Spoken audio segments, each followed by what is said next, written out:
Hello viewers, আপনারা দেখছেন take Bangla tutorial আর আমি দিলীপ আছি আপনাদের সাথে। ভিউয়ার্স, হিলিং ব্রাশ টুল নিয়ে একটি ভিডিও আছে এবং পেজ টুল নিয়েও একটি ভিডিও আছে। তো আজকে আমরা দেখাতে যাচ্ছি ক্লুন স্ট্যাম্প টুল দিয়ে কিভাবে অ্যাডোবি ফটোশপ 7.0 কাজ করতে হয়।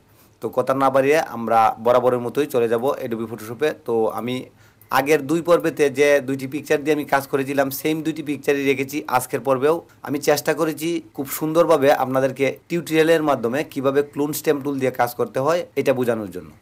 তো আমি টুলবার থেকে শুরুতেই এই জায়গায় কিন্তু ক্লুন স্ট্যাম্প টুল এবং প্যাটার্ন স্ট্যাম্প টুল দুইটি টুল আছে। তো যদি আমার প্যাটার্ন স্ট্যাম্প টুলটি সিলেক্ট করা থাকে সেই ক্ষেত্রে আমি ক্লুন স্ট্যাম্প টুল আনার জন্য এইটার রাইট বাটনে ক্লিক করলেই কিন্তু আমার দুইটি টুল দেখাবে। তো আমি এই জায়গায় আমি ক্লুন স্ট্যাম্প টুলের মধ্যে যদি আমি লেফট বাটনে ক্লিক করি, ক্লিক করার পর কিন্তু আমার এই ক্লুন স্ট্যাম্প টুলটি সিলেক্ট হয়ে যাবে। এই জায়গাতে হচ্ছে আমার ব্রাশের সাইজ ছোটো বড় করার জন্য অপাসিটি এবং ফ্লো এটাকে আমি কমিয়ে নেব। তো আমি এই জায়গায় অপাসিটি রাখবো 50 এবং ফ্লো রাখবো 50। তো এটা আপনার বিভিন্ন ছবির কাজের ক্ষেত্রে আপনি কমিয়ে বাড়িয়ে নিতে পারেন। তারপর আমি যদি পিকচারটাকে একটু বড় করে নিই, কিবোর্ডে অলটা প্রেস করব। অলটা প্রেস করার পর দেখুন আমার মাউস পয়েন্টারটা যে আছে ওইটা কিন্তু চিত্রটার ধরন চেঞ্জ হয়ে গেছে। তো এখন আমি এই জায়গায় একটা ভালো কালার সিলেক্ট করব। সিলেক্ট করার জন্য রাইট বাটনে ক্লিক করব। ক্লিক করার পর যেমন আমি যদি এইটাতে ক্লিক করি, দেখুন ক্লিক করার পর একদম বোঝাই যাবে না যে কত সুন্দরভাবে কিন্তু হিলিং ব্রাশ টুলের মতো না, হিলিং ব্রাশ টুলের চেয়েও কিন্তু এটা অনেক ভালো কাজ করে এবং খুব স্মুথলি এটা দিয়ে কাজ করা যায় এবং আপনি এত সুন্দর ফিনিশিং আনতে পারবেন যেটা আপনি কেউ দেখে বুঝতেই পারবেন না যে এই জায়গায় কোনো কাজ করেছেন। তো আসলে এক একটা টুলের কাজ হচ্ছে এক এক ধরনের। এর মধ্যে ফটোশপের যারা কাজ করে আমার মনে হয় বেশিরভাগ মানুষই ক্লুন স্ট্যাম্প টুল দিয়েই কাজ করে, কারণ ক্লুন স্ট্যাম্প টুল দিয়ে কাজ করলে আপনার কাজের যে একটা ফিনিশিং আছে ওইটা খুব সুন্দর আসে। তো এই যে আমার কিন্তু যে জায়গায় ব্রন ছিল এটা কিন্তু চলে গেছে। এখন যদি আমি লাইট বাড়িয়ে কমিয়ে নিই সেই ক্ষেত্রে কিন্তু আমার এই যে মুখে যে ব্রন ছিল এটা কিন্তু বোঝা যাবে না। যদি আমি লাইটটা একটু বাড়িয়ে দিই, দেখুন আমার এটা কিন্তু মোটামুটি বোঝা যাচ্ছে না।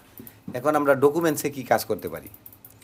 ডকুমেন্টসে আমি আগের পর্বে যেমন হিলিং ব্রাশ টুল দিয়ে দেখিয়েছিলাম এক্সরেটা কীভাবে মুছানো যায়, তো আমরা কিন্তু খুব ভালোভাবে পারতেছিলাম না সময়ের অভাবে। তো আমি এইটাতে যদি অপাসিটিটা একদম বাড়িয়ে নিই, 100 করে নিই, করে নেওয়ার পর আমি যদি এটাকে বড় করে নিয়ে এই পাশে ভালো জায়গাটাতে রেখে আমি যদি মাউসের অলটা প্রেস করে কালারটা সিলেক্ট করার পর আমি ব্রাশটাকে একটু ছোটো করে নেব এবং দেখুন এই জায়গায় কিন্তু কোনো সাদা বা অন্য কোনো কালারই হচ্ছে না এবং বোঝাই যাচ্ছে না যে এই জায়গায় কোনো লেখা ছিল।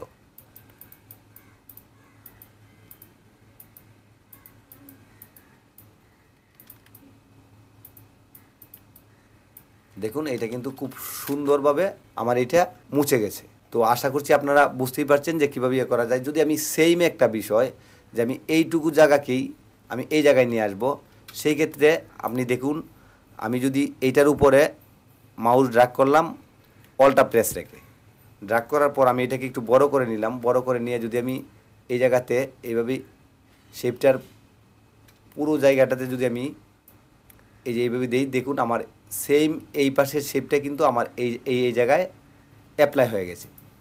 তো আপনারা বুঝতেই পারছেন যে কত সহজে কিন্তু এটা দিয়ে খুব সুন্দরভাবে কিন্তু এই যে দেখুন খুব সুন্দরভাবে কিন্তু এটার কাজ করা যাচ্ছে। এই হলো মূলত ক্লুন স্ট্যাম্প টুলের কাজ। আশা করছি যাদের ক্লুন স্ট্যাম্প টুল নিয়ে একটু সমস্যা ছিল বা যারা এই ক্লুন স্ট্যাম্প টুলের কাজটি বুঝতেছিলেন না, আমার এই ভিডিওর মাধ্যমে তাদের এইটা ক্লিয়ার হয়ে গেছে। এবং প্রতিনিয়ত এই ধরনের টিউটোরিয়াল পাওয়ার জন্য আমার চ্যানেলটি সাবস্ক্রাইব করে রাখবেন এবং পাশে থাকা বেল বাটনটি চেপে দেবেন। তো ভালো থাকবেন, ধন্যবাদ ভিউয়ার্স।